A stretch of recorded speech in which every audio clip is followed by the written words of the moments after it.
because last year I didn't cover this. It's called the Bohr model of the atom. I didn't cover this. I didn't call it that. All right, you have this on your papers here.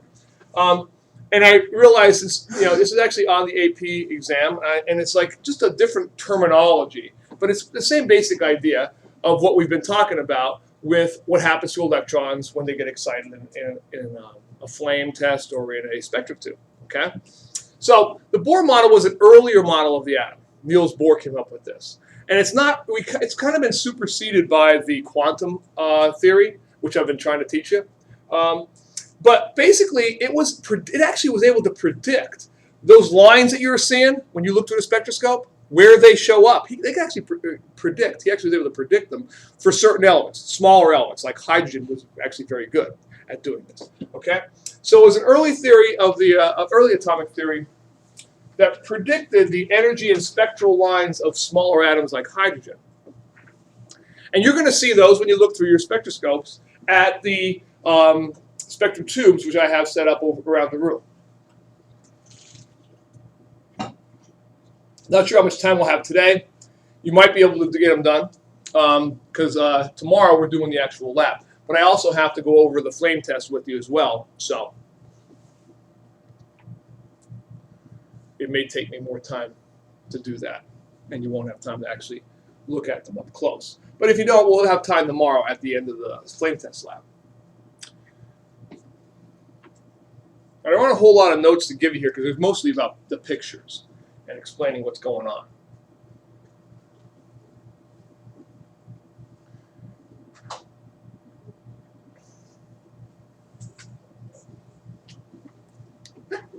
God bless you. Now, what Bohr came up with was this shell model of the atom, basically. Energy levels, kind of like we still believe today. But he believed that the orbits were actually just circular orbits. He did not realize that, quantum theory basically talks about the Heisenberg uncertainty principle, where you can't really tell where any electrons are at any given time. There's a probability of where they'll be. There aren't these perfect circular orbits. However, the energy level energies are correct. I mean, they have to only be in certain energy levels, right? We know that, we still believe that today. We just don't believe that they're perfectly circular orbits. And his model breaks down after a while. But it did predict very well for hydrogen what was going on here. Okay? Modern quantum theory, however, like I said, it does supersede this. Okay? Because there aren't perfectly circular orbits, and he did not take into account the probability of the electron. There's like an electron cloud we now draw it as, and the uncertainty principle, which tells me I can't really tell at any given time where an electron is going to be. All right? I can only tell its probability. So you write all that down. That's the last set of notes you're going to get. I'm just going to be explaining those pictures you have underneath there. And I'll put them on the board here. Amazing thing is, as limited as this model is, it was actually able to predict very accurately some of the lines that you will see when you look through the spectroscope at a hydrogen atom being energized. You're going to see these same lines. Those bright lines on that spectroscope in the atomic spectrum. You could actually calculate these things. We're not going to, but you can.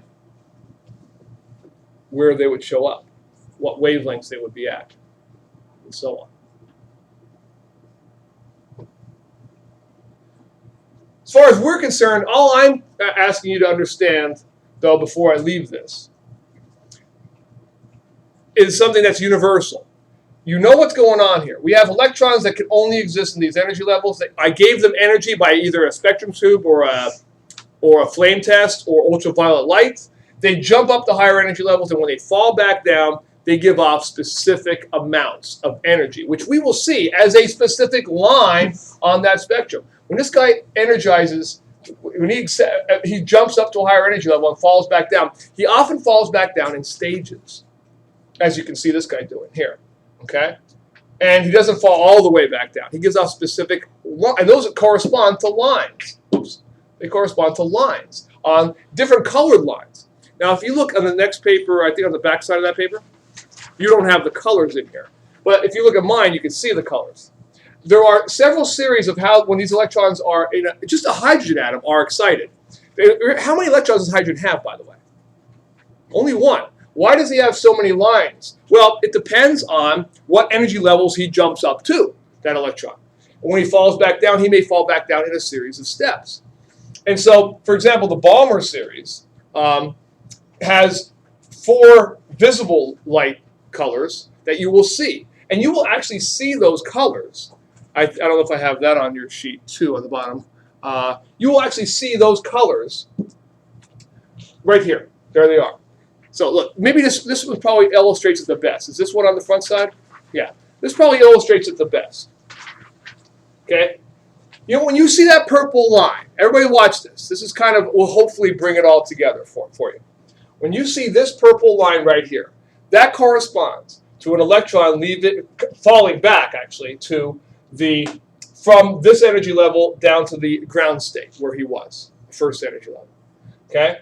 This line here corresponds to an electron that got bumped up to here and fell back down that far. Sometimes they went up that high, sometimes that far. When he went up to here, this red line corresponds to that one. Okay? So specific lines on here are talking about, it's hard to believe, isn't it? Remember how I said before, you can't see an electron, but we can see the results of exciting electrons. Okay, we can see the amount of energy they're giving off and the specific wavelength of light, and we know the relationship of that wavelength of light and energy from that equation. Delta E equals hc over lambda, or C equals frequency times wavelength. All right, so that's what I'm trying to get across to you here. That's what the Bohr model of the atom is basically saying. All right. By the way, notice something else. This is the emission spectrum up here, and this is the absorption spectrum. Notice what happens. If you were to have all the lines, that's what's missing from hydrogen. Okay, that's what's missing, these guys. These are what's given off when they fall back down. So this will be what's happening as it's absorbing the energy when the electrons are going from here up to here. The emission spectrum is what's given off as they fall back down. They're going to give off that amount of energy. All right, it's the same line, but it's just in a different. It's just in it's the rest of it's dark here because it's not giving off any other energy, just that particular one. And up here, that's the area that's missing. So that's the part that was absorbing. The atom was absorbing that amount of energy. Okay, and it's all explained over here as well beyond what I just said. But now I need to go over with you. Well, one last thing before I go over the flame test with you. And those of you who are watching this video at home, if you're absent, the actual you want to watch the other video as well. This is only the part that I didn't cover in the other one. So you want to watch the other one that's on atomic spectrum and flame test. All right, so here you go. This is what you're going to see. If I look at a hydrogen atom, or if I look at a helium atom, I think did I have helium in here? Or no, I had mercury in this one. I think one of them back there has helium. You're going to see these specific lines. Those lines correspond to specific energy changes by electrons. And they are as different as fingerprints. That's how we can tell hydrogen from helium. And we use this nowadays to do identification of unknown substances all the time. Okay? If you put together on CSI, and how do they come up with the identity of an unknown substance, a poison or whatever? Well, it's not exactly like this. They don't exactly do what I'm doing here, but it's very similar. You can use, you're going to vaporize this thing and look at its atomic spectrum, and you can actually tell what elements make that compound up, and you can identify it. All right, so let me stop the video here for that part. And